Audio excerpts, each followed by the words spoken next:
আসসালামু আলাইকুম। আমি জান্নাতুল নওরিন আয়শা। আমি খুলনার মেয়ে। আমি খুলনা থেকে পড়াশোনা করেছি, এখন ঢাকাতেই আছি। ছোটোবেলা থেকেই আমার অভিনেত্রী হওয়ার খুব ইচ্ছা। আমি ছোটোবেলা থেকে নাচ গান এমনকি অভিনয় তিনটাই শিখেছি। তো আমি চাই যে ফিউচারে বাকুমারিকা মিস ন্যাচারাল থেকে উইনার হয়ে বের হয়ে আমি অ্যাক্টার্স হতে চাই।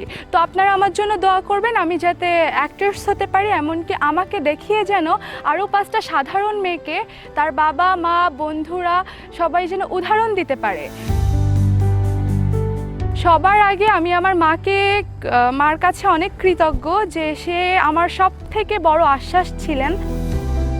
তারপরে বলবো যে কুমারিকা মিস ন্যাচারাল 2017কে যে আমাকে এত ভালো একটা প্ল্যাটফর্ম করে দেওয়ার জন্য।